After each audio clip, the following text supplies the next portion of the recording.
welcome back to the channel. Today's video, we're going to be looking at the Great Reset, which I will link below the actual statement from the World Economic Forum. I'm hoping this video doesn't get flagged.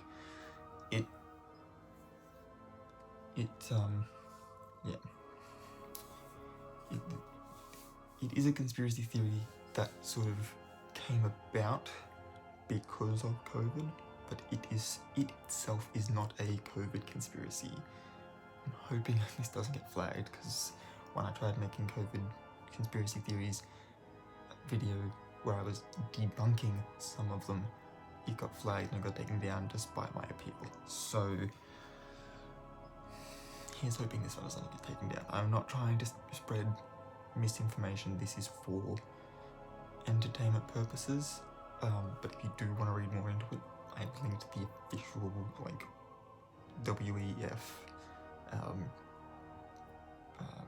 release below. There is also a BBC article which I am reading for this.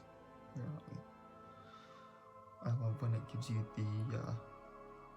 the website, but the Google version of it. There we go. Thank you very much. But yeah, this BBC article will be linked below as well. Okay, so what is the Great Reset and how did it get hijacked by conspiracy theories? Meaning that, to begin with, this wasn't a conspiracy theory. The Great Reset is not itself a conspiracy theory. It's just been taken over by conspiracy theorists. So in bold, we've got here a vague set of proposals from an influential organisation have been transformed by online conspiracy theorists into a powerful viral rallying cry. What is the truth behind the Great Reset? Believers spin dark tales about an authoritarian socialist world government run by powerful capitalists and politicians, a secret cabal that is broadcasting its plan around the world, which... Stop. I'm all for one in dabbling in conspiracy theories, but you can't have a authoritarian socialist world government run by capitalists. Those are opposite ends of a spectrum. Socialism is everyone is, that's like the extreme of egalitarianism, and capitalism is you want something, you have to pay for it. You do not just inherently, as a human being, have a right to this thing. Whereas socialism sort of goes back to the barter system. Okay, I'm providing the service of, for instance, growing vegetables. Meanwhile, someone's doing the service of making clothes. Well, person A needs clothes and person B needs vegetables to eat, so they just trade those things. If you take that to an extreme level, that's socialism. And the second of all, it can't be a secret cabal if they're just letting everybody know. That's the whole thing with the Illuminati. Just to really bring it back to the secret cabal, if everybody knows that they exist, even if they just think it's that's some conspiracy theory thing, if everyone knows they exist, they're not secret. It's just who's in it that's kept secret. You know what I mean? It's this weird, contradictory space. Yeah. The article continues by saying, despite all the contradictions in that statement, thousands online have latched onto this latest reimagining of an old conspiracy theory, just updated for the modern age. So So like many popular conspiracy theories, this one starts off with a grain of fact. So in June 2020, right, so just over a year ago now, the Prince of Wales and the head of the annual Davos Summit launched an initiative calling for the current pandemic to be seen as a chance for what they called a great reset of the global economy. There is a flashy launch video which you can watch in the BBC article linked below. They have got it there, you can watch it there. So they've got a launch video that has interspersed images of a world in chaos, things like a dead killer whale, a hurricane, a kangaroo caught in a bushfire, and then overlaid on top of that is a speech by Prince Charles, quote of which is, "We have an incredible opportunity to create entirely new sustainable industries. The time to act is now."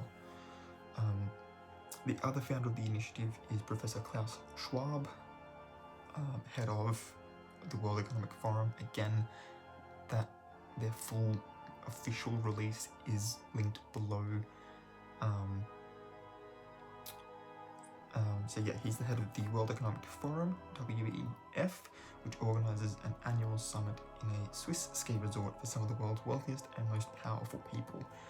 Which, look, again, I understand where it's like, oh look, all of these rich and influential people are meeting at this like real flashy place in like, you know, a Swiss ski resort, right, top of the Matterhorn.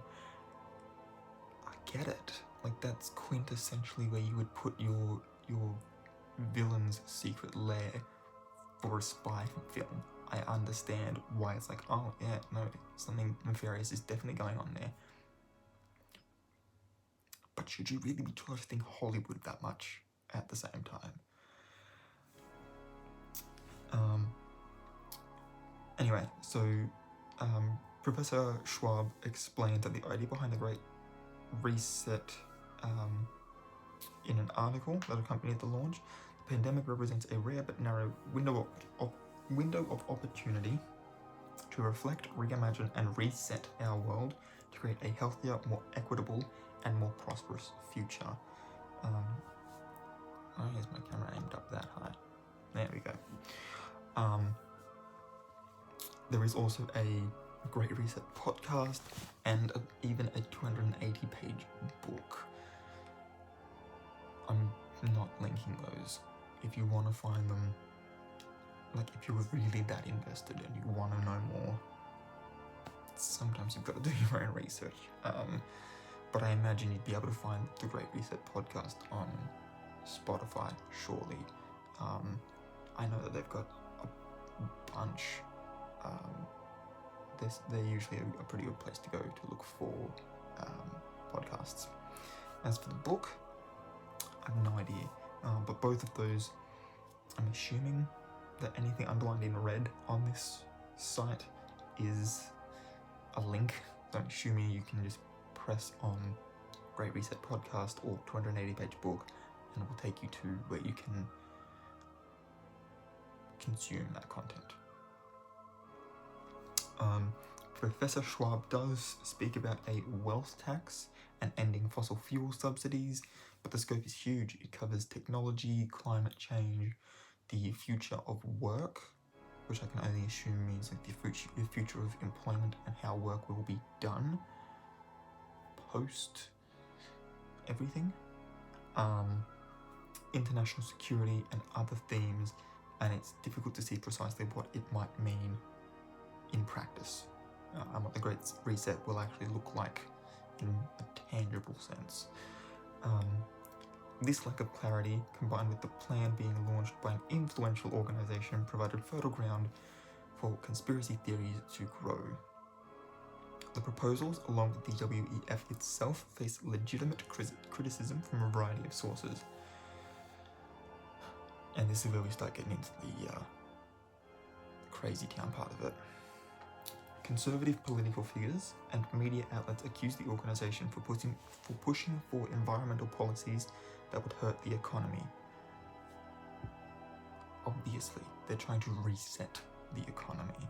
They're trying to get it so that the economy can still function with less of a capitalistic oversight on it, so that the economy won't be judged purely on how much revenue is generated, but more by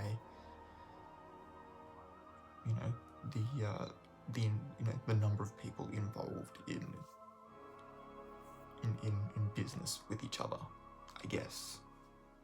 Again, it's hard to know. No, I'm not. Okay. For a second, I thought I was bleeding. It's just the way the light's coming off of my solar lamp. There are questions about whether unelected individuals like Mr. Schwab should have the power to lobby so prominently for ideas that could potentially transform the global economy. The Davos meeting certainly filled with powerful people who have a huge influence on world events. There are also concerns about the impact of technology on civil liberties and jobs. Civil liberties are not really going to be touched here. Really. Most of your civil liberties are still going to be protected by whatever laws protect them. Because they're not going to do this outside of the law and force it upon everybody. And as for the impact of technology on jobs, I've been a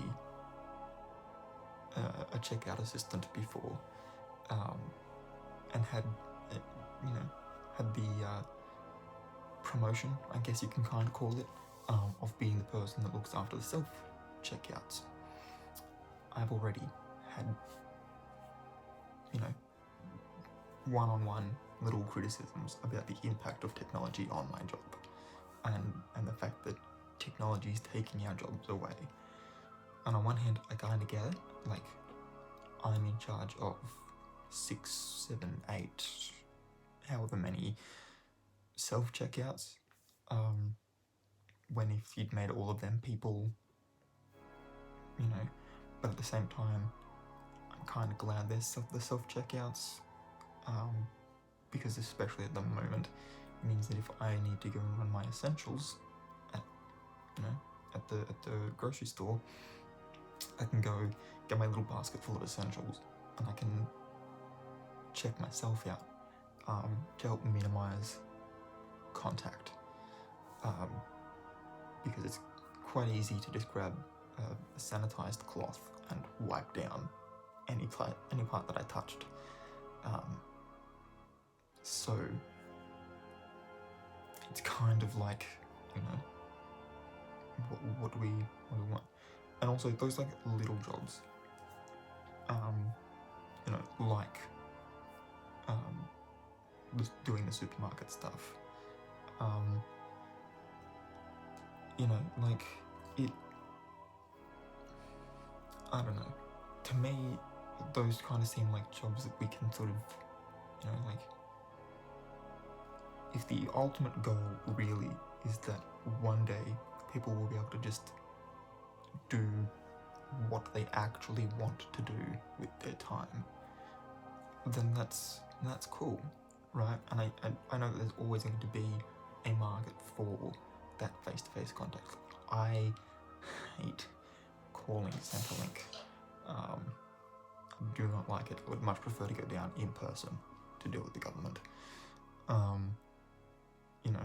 Staying with doing my studies, I need to do face-to-face studies.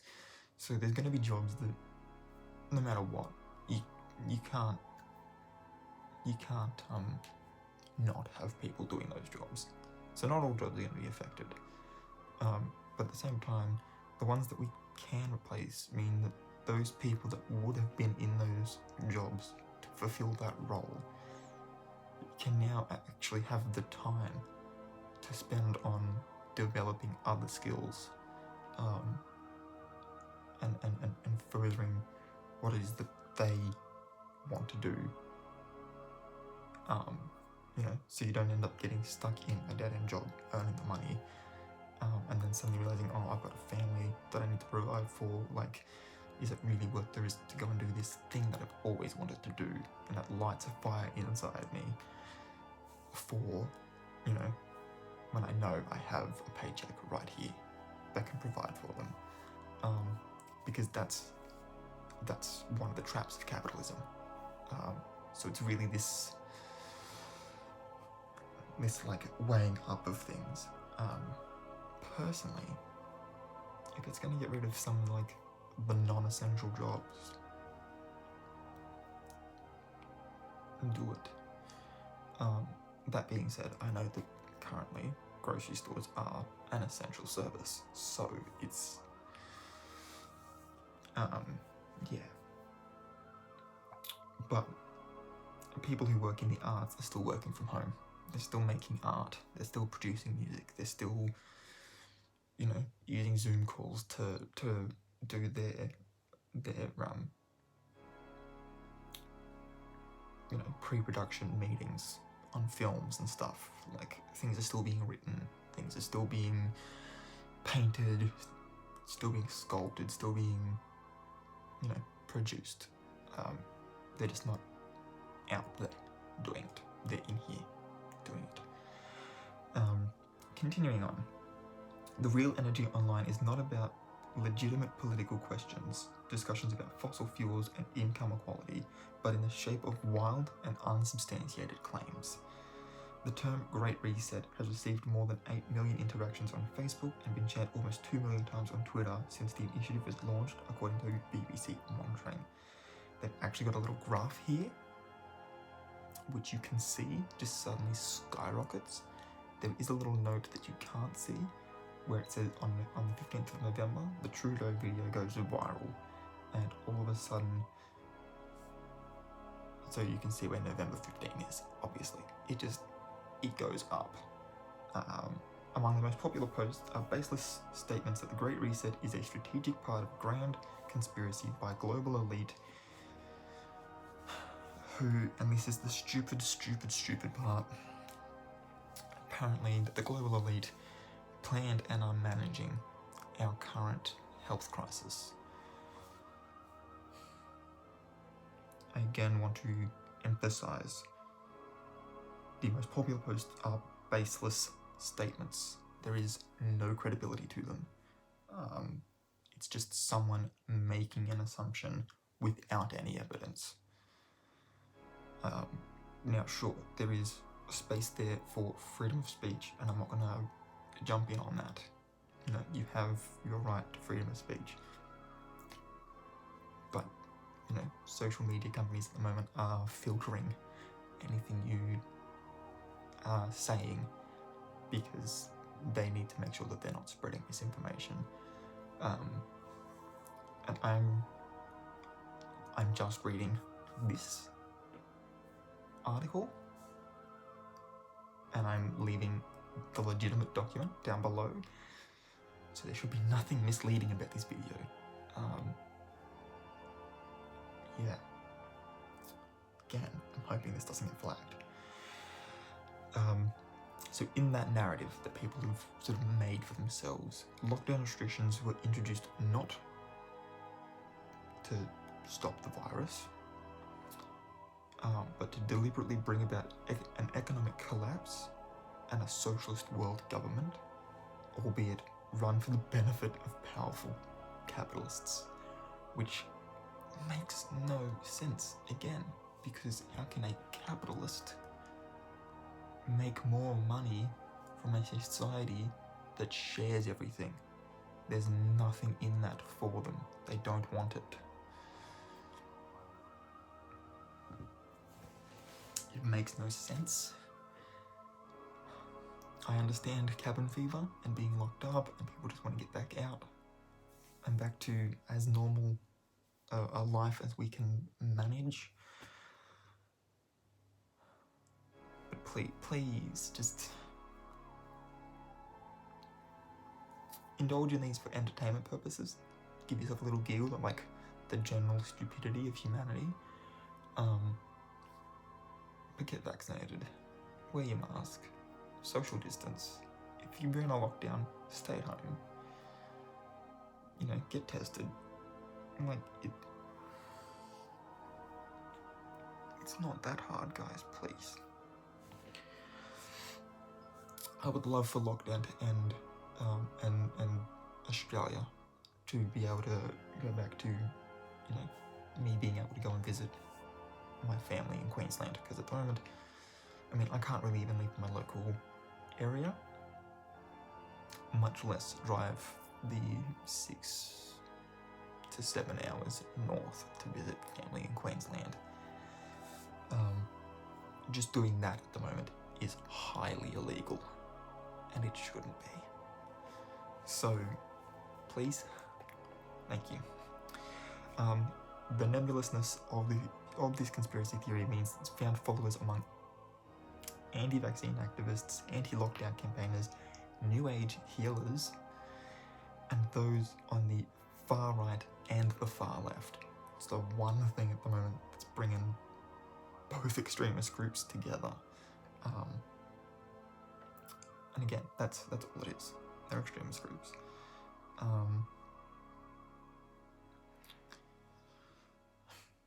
So how did it all go viral? I am skipping a bit here, but how did it all go viral? Well, these conspiracy theories began circulating online around June 2020, which again was June 2020. That was when the summit was held, wasn't it? Just having a look. I think that was when the summit itself was held. Yes, it was.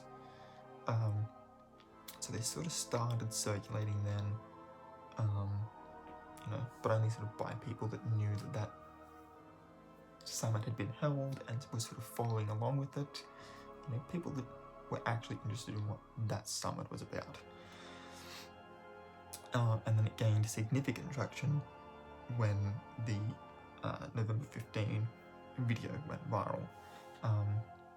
So it went on the phrase Great Reset started trending on Twitter when a video went viral showing Canadian Prime Minister Justin Trudeau at a UN meeting in September, saying the pandemic provided an opportunity for a reset. It's unclear whether he was referring to the WEF plan or not.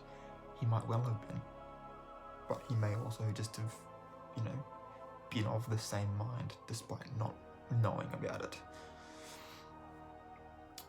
He might not even have been referring to a economic reset. He might have just been like, this is a time for us to get back together, find, you know, rediscover what it is that means anything to us. You know, like, is family important to us?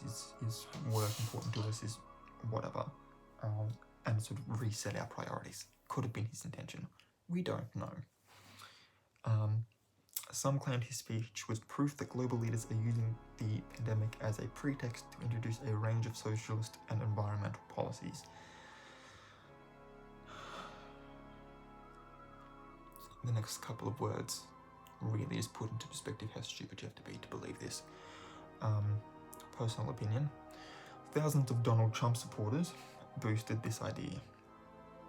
They claimed that a victory for Mr. Trump in November's election was the only chance to thwart the so-called secret plot.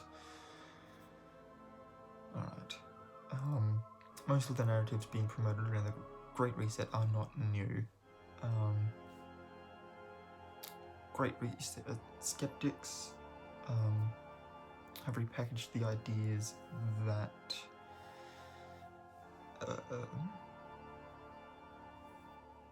like the New World Order, which borrows its ideas from conspiracy. I skipped a bit and I can't, obviously. Experts say similar ideas about the emergence of a totalitarian world government have been circulating since the 1960s under the umbrella term New World Order, which itself borrows ideas from conspiracy theories of the 18th century. We're in the 21st, so it's 300, 400 years ago. 300 years ago. What am I doing? It's bedtime, obviously. Great Reset skeptics repackage those ideas, those conspiracy theories, right? The Illuminati, the New World Order, whatever you want to call it.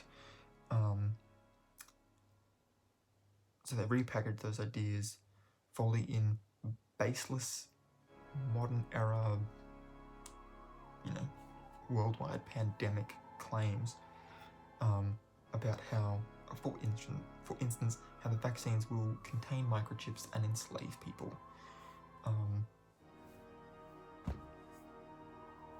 Look, I am of the mind that, that itself may have some level of truth, right? And that level of truth might just be that the vaccines themselves might not necessarily be safe yet. But do you think that's going to stop me from getting my immunization?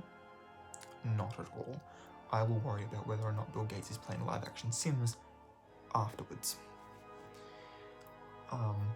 Its adaptability and close ties with New World Order narrative make it likely that conspiracy theory will outlast the pandemic. There's a couple of little click here, and you can read like, I love this. Microchips, altered DNA, and other false vaccine rumors is one of them. The accidental invention of the Illuminati conspiracy, and how COVID myths merged with QAnon.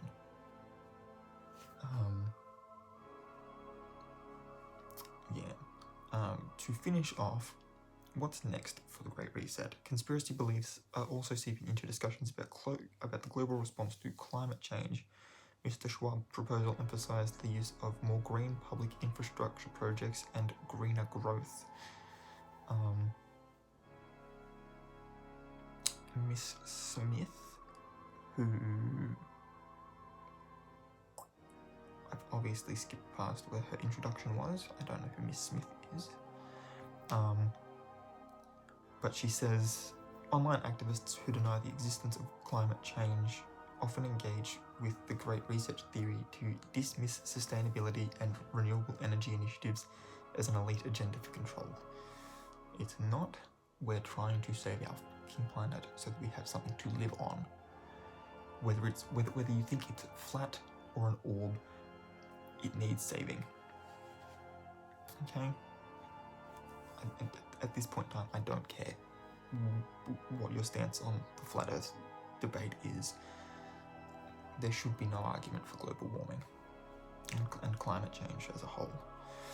The overlap of those conversations may become stronger as climate issues become even more prominent. So yes, that's all I'm going to put in to this video. Again, that article in full is below, along with all of the links that it has within it, and I will also link that the actual release from WEF below. So they're both, they're both there. Please, I know that the whole idea behind conspiracy theories is to question everything, so please do that, but question it on both sides. Question it on both sides. Don't just go looking for confirmation bias. If you genuinely want to find out the truth, take your confirmation bias and question that and look in the opposite direction. I think that's going to be the best way. Like, try to convince yourself to swap sides. Because if you're already of a mind, solidly so, that you're here, and these are the conspiracy theories, like what the media is telling you, then find out why it is that they're telling you. Find out what the truth there is. But if you're already here believing what the media tells you, question the conspiracy theories. Have a look into the conspiracy theories, and because the truth often hides between the two sides of the story, and you need to know both sides to see the whole picture. See how people may have taken this bit, and this bit of information and assumed that they were all linked when they may not necessarily be, or at least not in the way they think they are. and by the same token, you know, you might actually find out that, oh, okay, well, yeah, like, this thing does actually exist, and I do actually need to do this, but maybe there still is something nefarious going on underneath. Whichever way you are, please do some research. Whether it's the links below or just in your own time, please do some research and educate yourself, because one thing's for certain, all the little extremist groups that have gotten together that are just using the Great Reset as an excuse to continue this lockdown and this pandemic long enough for it to have made, at least that I'm aware of, 2 or 3 different variants of itself.